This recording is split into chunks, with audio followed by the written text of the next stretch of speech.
भाइयों बहनों नमस्कार। All India anganwadi news channel में आपका स्वागत है। चैनल से जुड़ने के लिए नीचे दिख रहे रेड कलर के सब्सक्राइब बटन पर आपको सबसे पहले क्लिक करना है। फिर साइड में एक नोटिफिकेशन बेल यानी घंटी बन के आएगी, उस पर जब आप दबाएंगे तो 3 घंटी आपको दिखेंगी, जिनमें सबसे ऊपर आल वाली घंटी आप लोगों को दबा लेनी है। आंगनबाड़ी सेविका सहायिका मिनी बहनों, बड़े दुख के साथ कहना पड़ रहा है कि आपकी उत्तर प्रदेश की सरकार इनसे आपका मानदेय हर महीना समय से भेजना भी सुनिश्चित नहीं हो पा रहा है। यहां पर पैसा लगता है 2 सितंबर को और आज 12 सितंबर हो गई है।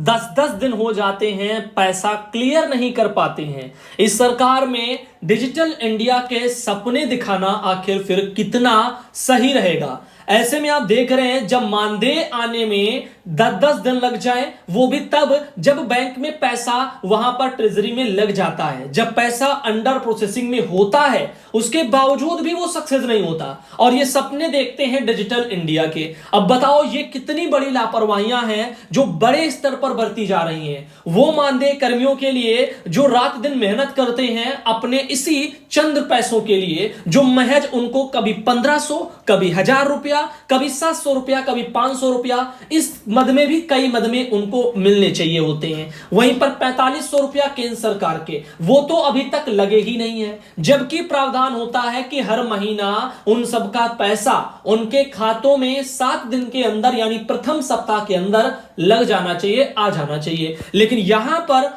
पैसा तो इस बार लगा दिया गया आधा अधूरा, मात्र 1500, और वो भी पैसा अभी तक सक्सेस नहीं हुआ।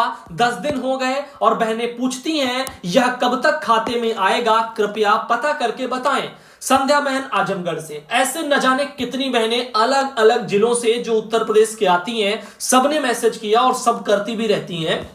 उनको यही दिलासा देना पड़ता है, देखो कब सक्सेस होता है। लग तो गया है 1500, लेकिन अब सक्सेस कब होता है ये तो ऊपर वाले जो लगाए होंगे, जिनके पास से जिम्मेदारी होगी क्लियर करने की, वही जान सकते हैं। अब ऐसा कोई पहली बार नहीं हुआ है, ऐसा हर महीने होता है। एक तो मानदेय मुश्किल से लगता है और कभी कभी लगता है तो वो सक्सेस नहीं होता है। अब ये 1500 रुपया 2 सितंबर को जो यूपी में आंगनबाड़ी बहनों के खातों में लगाया गया, वो कहीं कहीं पेंडिंग में शो कर रहा, कहीं अंडर प्रोसेसिंग में शो कर रहा, लेकिन ये क्लियर होने से रहा। और साथ ही 4500 रुपया अभी लगना भी बाकी है, वो अभी लगा ही नहीं है। ऐसे एक राज्य नहीं, ऐसे तमाम राज्यों में पैसे की यहां पर अनियमितताएं देखने को मिल रही हैं, लापरवाहियां बरती जा रही हैं। आप मध्य प्रदेश ले लो, वहां पर भी कई महीनों से केंद्र सरकार के पैसे नहीं पहुंचाए जा रहे हैं। ऐसे बहुत से आपको राज्य मिल जाएंगे, बिहार भी उनमें से एक है, वहां पर भी कई जिलों में कई महीनों से पैसा बकाया है। और तो और सारी बहुत सी बहनें हैं अलग अलग राज्यों से आती हैं, वहां पर भी यही समस्या है।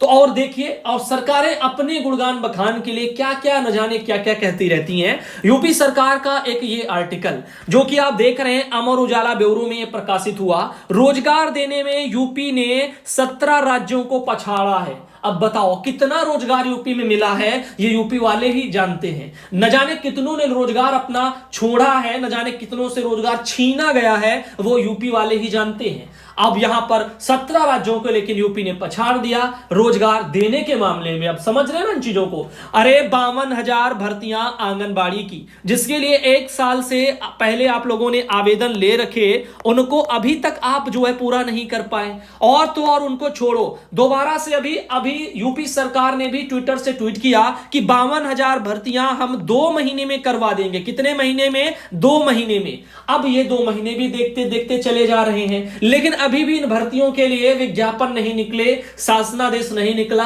आवेदन नहीं लिए जा रहे हैं। अब कैसे ये 2 महीने में भर्ती करवा देंगे? हाँ, ट्विटर पर इनके पोस्ट के जरिए भर्तियां करवा दी गई, 2 महीने में हो जाएंगी। आम जनता को पता चल जाएगा, जो भक्तगण होंगे, कि 2 महीने में सरकार ने 52,000 भर्तियां बाल विकास में करवा डाली। जबकि हकीकत क्या है वो बाकी लोग जानते हैं, जो इसमें अप्लाई किए होंगे पिछली बार और जो इस बार करने के लिए बैठे हैं। ऐसे ही सुपरवाइजर का ले लो। अरे इस सरकार के आने से लगा था कि 2017 वाला जो प्रमोशन है वो जल्द से जल्द हो जाएगा। देखते देखते देखते देखते न जाने कितने वर्ष बीत गए, 18 बीत गया, 19 बीत गया, 20 हो गया, 21 हो गया, 22 भी जा रहा। इतने वित्तीय वर्षों में, इतने सालों में अभी तक सरकार ने जो है इन चीजों को पूरा नहीं करवा पाई। आंगनबाड़ी का सुपरवाइजर के पद पर प्रमोशन नहीं करवा पाए, और वहीं दूसरी तरफ भर्तियों के लिए सुपरवाइजर की डायरेक्ट सीधी भर्ती निकाल दी, और वो भी आपको पता है उसकी अभी एग्जाम डेट नहीं आई, आ भी जाएगी तब भी कोई बड़ी बात नहीं, क्योंकि वो समय के साथ होगा। और 10-10 साल बाद ये भर्तियां, और ऊपर से आप सोचो कैसे लोगों को क्या क्या रोजगार मिल रहे हैं। और जो आपने 60-62,000 50,000 जो भी बहनों को रिटायर किया था कोरोना काल में,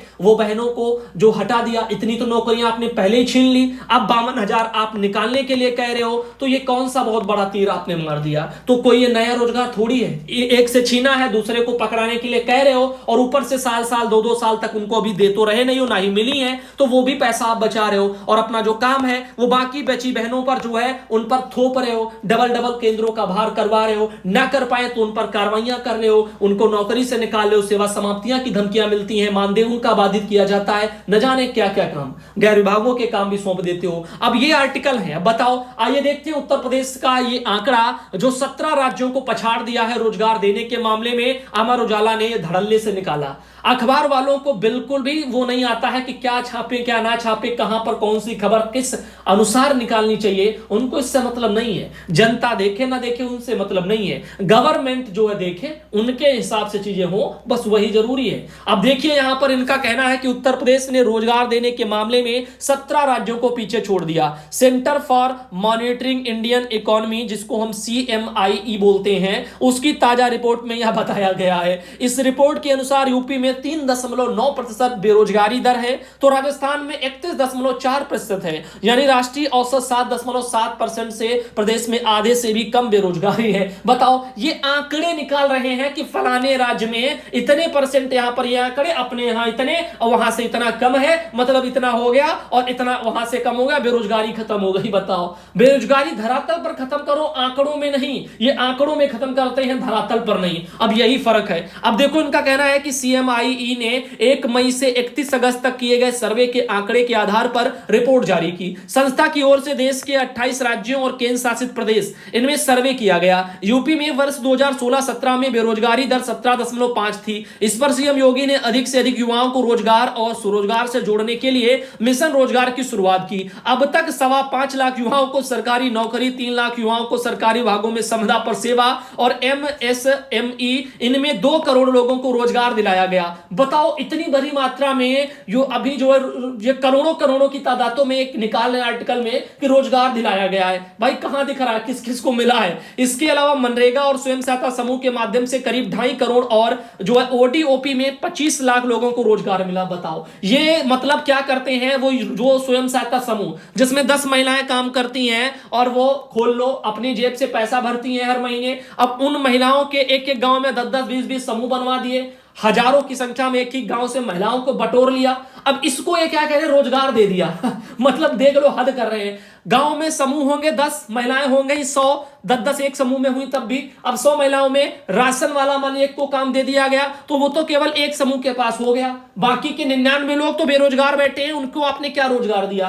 तो मतलब कहने का तात्पर्य है, और नाम हो गया कि समूह को इसके तहत जोड़ दिया गया, रोजगार मिल गया। तो ये आंकड़े कुछ ऐसे हैं, और इनको छापने के लिए अखबार वाले एक बार नहीं सोचते। इनको रिपोर्ट निकालनी चाहिए कि सरकार ने कितने कितने लोगों का रोजगार छीना है और उसके बावजूद फिर कितनों को दिया है। फिर आप रेशियो निकालो, तब वो निकल के आए सही सही आंकड़ा, कितनों का छीना, कितनों को दिया, तो कितना परसेंटेज आपका जो है एक्चुअली में आपने दिया है। ठीक, तो वो बताएं। लेकिन ये क्या करते हैं, जो जिनका छीन लिया उनका ये बताएंगे नहीं, नाम तक नहीं लेंगे। 50-50 हजार की संख्या में बाल विकास में नौकरियां छीन ली गई कोरोना के टाइम पर, उनके आंकड़े कहां जाएंगे? लेकिन सरकार जो भर्ती 52,000 के लिए जो अभी निकाली नहीं है, जिस पर एक बार आवेदन लिए लेकिन किसी काम के नहीं रहे, दोबारा कह रहे 2 महीने में करवा लेंगे, अभी भी आवेदन नहीं लिए जा रहे, उन पर भी आर्टिकल आगे 2 महीने में भर्ती हो जाएंगी। ऐसे आर्टिकलों को भी सब शामिल कर लेंगे, इतने इसमें रोजगार हो गए, उसमें उतने हो गए, ये सब इनका चलता रहेगा, और ऐसे ही रोजगार के आंकड़े बस बढ़ते रहेंगे।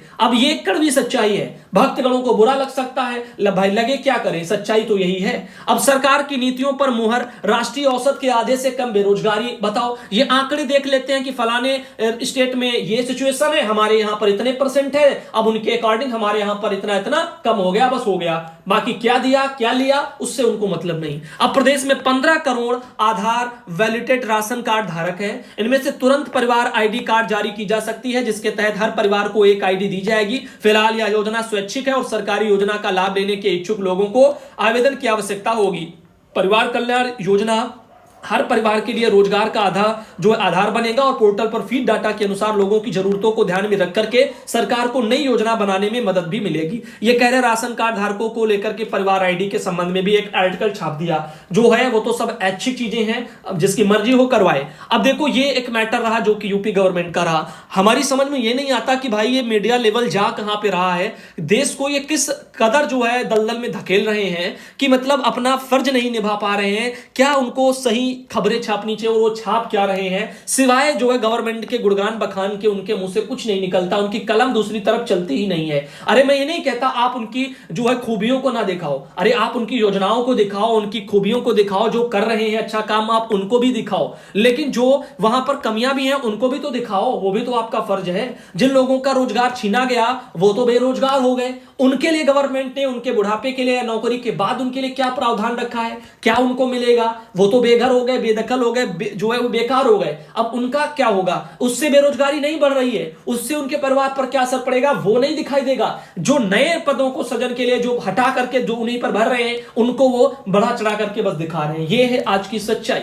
जो आपने देखी। अब आगे आप लोगों को ले चलते हैं तो आज के इस वीडियो में और आपको थोड़ा बताते हैं। देखो यहां पर आधार से मतदाता जो है जोड़ने में नवा नंबर है किसका? कन्नौज जिले का। तो एक ये बताई जा रही है जानकारी, खुशखबरी बता रहे हैं, कन्नौज से पीछे छूट गए मथुरा, अयोध्या, वाराणसी, रायबरेली, रामपुर, सहारनपुर समेत कई जिले। अब ये खुशखबरी वाला भाई मैटर हो गया इनके लिए। अब देखो आधार देने में प्रदेश के टॉप 10 जनपद हैं, जिनमें हमीरपुर 62.14 है, देवरिया 48.64 है, बुलंदशहर 46.88 है, हाथरस 46.70 है, पीलीभीत 46.28 है, महोबा 42.88 है, अंबेडकर नगर 41.49 है और एटा 41.69 है, कन्नौज 41.62 है, बाराबंकी 40.24 है। इस तरीके से ये जिले हैं जिनका परसेंटेज है आधार वाला जो भी सत्यापन का काम चल रहा था ना उसमें। अब देख रहे मतदाता वाले कामों में यूपी के 10% जनपद भी दे दिए गए। गौतम बुद्ध नगर 8%, हापुड़ 14, लखनऊ 15, शाहजहांपुर 15, प्रतापगढ़ 16, हरदोई 16, गाजियाबाद 17, गोंडा 18,